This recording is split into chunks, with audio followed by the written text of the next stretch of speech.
संवाद उपनिषद श्रृंखला में आज का विषय एको अहम बहुश्याम भाग 7। स्त्री अधिक समझदार इसीलिए होती है क्योंकि जन्म जन्मांतर से स्त्री रूप में चली आ रही है। माया का घन रूप होती है। पुरुष में माया की इन परतों को समझने की क्षमता नहीं होती। स्त्री जितनी धैर्यवान होती है, पुरुष उतना ही उतावला होता है। यही स्त्री जब सौम्या बनकर संकल्प के साथ पुरुषाग्नि में आहुत होती है तो शेष अग्नि ही रहती है। यह प्रकृति का बहुश्याम यज्ञ होता है। यज्ञ गृहस्थाश्रम के 25 वर्ष चलता है।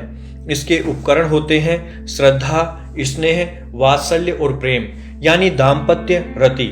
दाम्पत्य ही एक ऐसा संबंध है विश्व में जहां ये सारे भाव भोगे जाते हैं, कभी कोई बड़ा, कभी छोटा, कभी मित्रवत। उम्र के साथ शरीर से हटकर मन का मन से मेल होता है। अब यह नए निर्माण का काल होता है।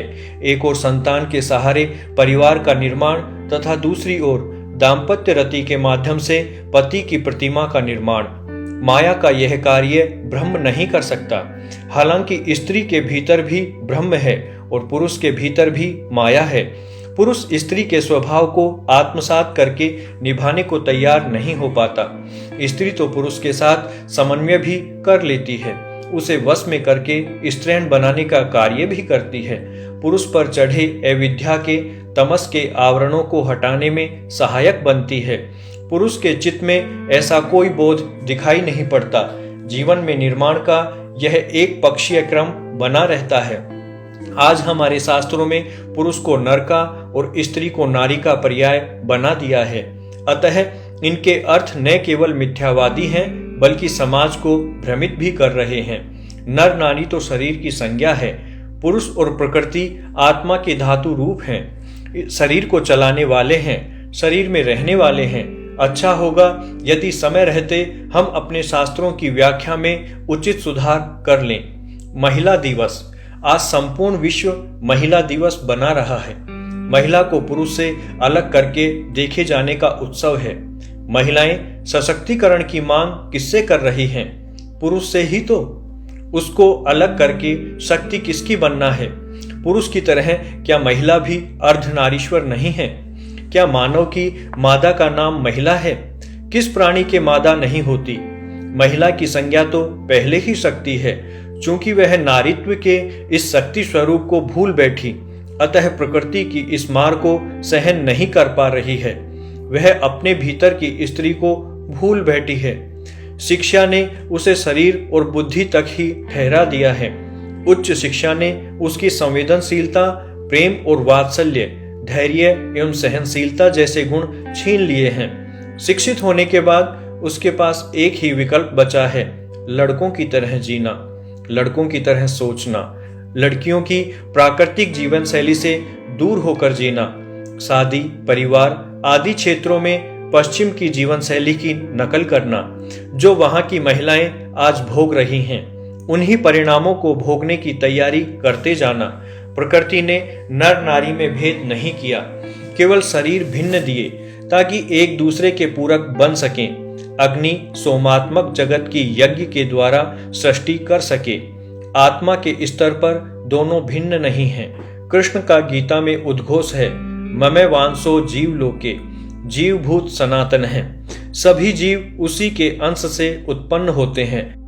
तब महिलाओं में शक्ति प्राप्ति का यह सारा चित्कार क्यों है? क्या विश्व की सारी महिलाएं इस अभियान में साथ हैं?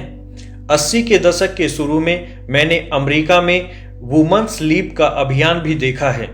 तब भी मुझे एक दैनिक पत्र की संपादक ने कहा था कि न जाने कौन इस झंडे को लेकर चल रही है, आगे जाकर इसका बड़ा नुकसान ही होगा। भारत शरीर का पुजारी नहीं है, आत्मा की पूजा करता है। कई जन्मों के संबंध निभाने एवं कर्म फल भोगने तथा ऋण चुकाने की शिक्षा देता है। श्रम के लिए गृहस्थाश्रम तथा शेष जीवन मानवता के लिए त्यागने की उद्घोषणा करता है। बीज बनकर जमीन में गड़ जाने का मार्ग प्रशस्त करता है ताकि बीज वृक्ष बन सके, समाज को फल और छाया मिल सके। बीज इनका श्रम उपभोग नहीं करता। आज की शिक्षा श्रम के लिए जीना सिखाती है। श्रम के लिए केवल पशु जीता है। उसके जीने का कोई लक्ष्य नहीं होता। मानव को धर्म युक्त अर्थ काम का जीवन मोक्ष प्राप्ति तक जीना होता है। शिक्षा शरीर, अर्थ और बुद्धि के बल पर जीना सिखाती है, मन आत्मा की बात नहीं होती।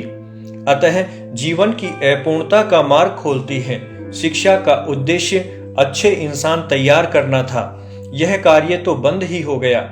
अब यह बोझ हर बच्चे पर आ गया कि स्वयं अपने को अच्छा इंसान बनाए। आज शिक्षा केवल कैरियर देती है। विश्व महिला दिवस पर यह चिंतन तो होना ही चाहिए कि यह दिवस नारी का मनाया जाए अथवा नारीत्व का। नारीत्व ही तो नारी की शक्ति है। फिर सोचें कि अलग से महिला शिक्षा क्यों? क्या आवश्यकता है महिला विद्यालय और महाविद्यालयों की? क्या हम अच्छी नारियां प्रस्तुत कर पा रहे हैं? नारी शिक्षा का एक ही अर्थ है, देश में सुसंस्कृत नारी तैयार कर सकें। नारी शरीर में स्त्रैण भाव, वुमनहुड तैयार कर सकें, तभी समाज सुदृढ़ होगा, समाज की सांस्कृतिक छवि बन पाएगी, समाज आर्थिक विकास कर सकेगा। शिक्षा का उद्घोष है कि लड़के लड़की में कोई भेद नहीं, बराबरी की बात सुविधाओं तथा अवसरों की होती है, प्रकृति दत्त कर्मों की नहीं। क्या एक चरम पर पहुंचकर सोम ही अग्नि तथा अग्नि ही सोम नहीं हो जाते? इन प्रश्नों के उत्तर ही जीवन के स्वरूप का निर्माण करते हैं। स्थूल शरीर के कर्मों के द्वारा ही मानव सूक्ष्म और कारण शरीर तक की यात्रा करता है। महिला दिवस पर मानव के इस स्वरूप पर भी चिंतन होना चाहिए। इसके बिना शरीर आधारित महिला पुरुष अन्य पशुओं से भिन्न नहीं हो सकते। उनका जीवन भी आहार, निद्रा, भय, मैथुन से ऊपर नहीं उठ पाएगा।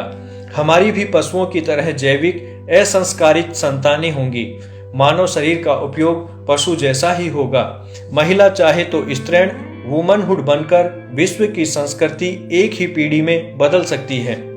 संप्रेषण में पारिवारिक, सामाजिक और राष्ट्रीय जीवन की परंपराएं, संस्कार, संस्कृति और सभ्यता का प्रभाव स्पष्ट रूप से देखा जा सकता है, क्योंकि ये सभी घटक व्यक्ति और समाज के दैनिक व्यवहार को, विचार और प्रवृत्ति को तथा परस्पर संबंधों को परिभाषित करते हैं। परंपराएं देश काल के साथ बदलती रहती हैं, समय काल परिस्थितियों से प्रभावित होती हैं। परंपराएं ही एक क्षेत्र, वर्ग, समाज विशेष की सभ्यता बन जाती हैं, जबकि संस्कृति समय के साथ बदलने वाली नहीं होती, उसके साथ शाश्वत मूल्य जुड़े होते हैं। परंपरा के साथ संस्कृति का विविध रूपों में संप्रेषण होता है और इसी क्रम में संस्कार संस्कृति की पहचान बनते हैं। संस्कृति सबसे बड़ा साधन है संप्रेषण का। बदलाव जो है वह संस्कारों का प्रस्तुतिकरण है, सभ्यता है। एक सास अपनी बहू को पारंपरिक गहने सौंपती है, देवी देवता के पवित्र पिटारे आदि संभलाती है। यह एक संस्कृति है, एक सांस्कृतिक परंपरा है। इसी के अंतर्गत पीढ़ियों से संजोया हुआ ज्ञान अगली पीढ़ी को संप्रेषित किया जाता है।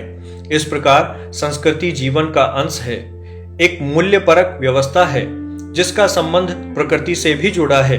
उसका पालन करते रहेंगे तो संस्कृति है, अन्यथा सभ्यता का रूप लेकर समय के साथ उसमें परिवर्तन आदि होते रहेंगे। संस्कृति हमारे स्थायी संस्कार हैं, परंपरा क्रमानुगत जीवन शैली है। हमारी जीवन शैली संयुक्त परिवार की रही है, वंशानुगत कार्य परंपरा की रही है, काफी हद तक वर्ण व्यवस्था भी बनी रही है। अतः संपूर्ण देश भारतीयता के एक सूत्र में भी बंधा रहा है। कर्म और धर्म की सभी अवधारणाएं एक ही रूप रही है। अनेक भाषाओं के बीच रहकर भी कभी विरोधाभास उभरकर सामने नहीं आया। फिर अचानक एक भूचाल आया वैश्वीकरण का, उपभोक्तावाद का और संचार क्रांति का।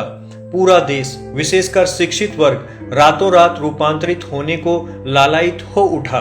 देश में परिवर्तनों की गति इतनी तेज हो गई कि मानव स्वयं को उस गति से बदल नहीं पाया। अतः दोनों के बीच एक फासला बना रहा जो समय के साथ बढ़ता ही जा रहा है। कुछ उदाहरण ऐसे भी दिखाई दिए जहां परिवर्तन को ज्यों का त्यों स्वीकार कर लिया गया।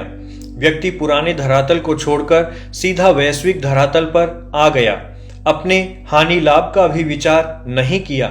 पश्चिम का बदलाव समय के साथ हुआ, व्यक्ति भी बदलाव को समय के साथ आत्मसात करता चला गया। यह बदलाव बहुत कम समय में हो गया। व्यक्ति की जीवन शैली तो बदल गई, किंतु परिवर्तन को आत्मसात नहीं किया।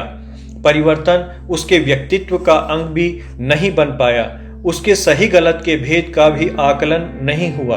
आने वाले समय में हमारी सभ्यता और संस्कृति सिमटती नजर आएगी, और जो हास मानवता का पश्चिम भोग रहा है, हम भी भोगेंगे। वहां की एकल परिवार की जीवन शैली, नौकरी, लक्षित शिक्षा और मीडिया द्वारा प्रभावित जीवन शैली हमारा भी भावी लक्ष्य हो रहा है।